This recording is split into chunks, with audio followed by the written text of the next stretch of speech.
नमस्कार। आम गोपबंधु नोडाल उच्च विद्यालय छात्र छात्री आम प्रोजेक्टर ना हूँ निर्माण स्थानीय वर्ज्यवस्तु संपद संग्रह। आपण केवे भाविचंते आम फोपाड़ुवा प्लास्टिक बोतल कि पुराणा पोशाक केउठी जाउछि? यह ड्रेन गुड़ी बंद करुच्चे, फल परिवेश प्रदूषित हो जनसमाज स्वास्थ्य बाधाप्राप्त हो।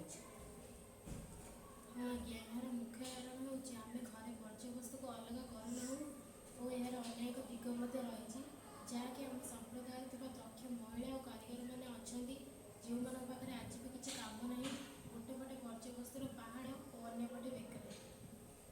तेणु दुईटी समस्या गोटे समाधान बाहर करूँ।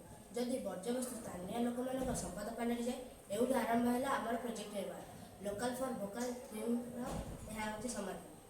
निर्माण एक त्रिस्तरीय मॉडल काम करपरिक मुझे बुझाऊँ आमर एसएचजी महिला मैंने किपरि वर्ज्यवस्तु गुड़ संग्रह कर अपसाइक्लिंग कर बजार बिक्री करेंगे।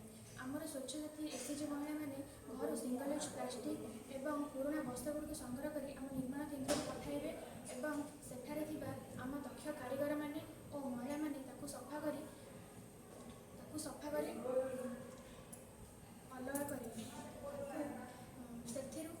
आमर दक्ष कारीगर और महिला मैंने सुंदर सुंदर मैट बैग और घर सजा सजी जिनस तैयारी करेंगे नहीं बजार में बिक्री करेंगे से रोजगारक्षम।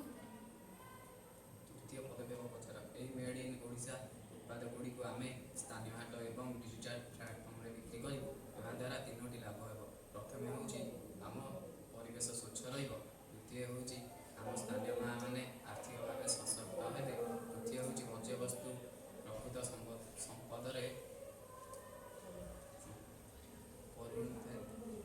आम विश्वास करूँ वर्ज्यवस्तु से पर्यटन वर्ज्यवस्तु नुहे जो पर्यटन आम नष्ट नहीं करुचे। आसतु निर्माण माध्यम एक स्वच्छ और निर्भरशील समाज गढ़ा।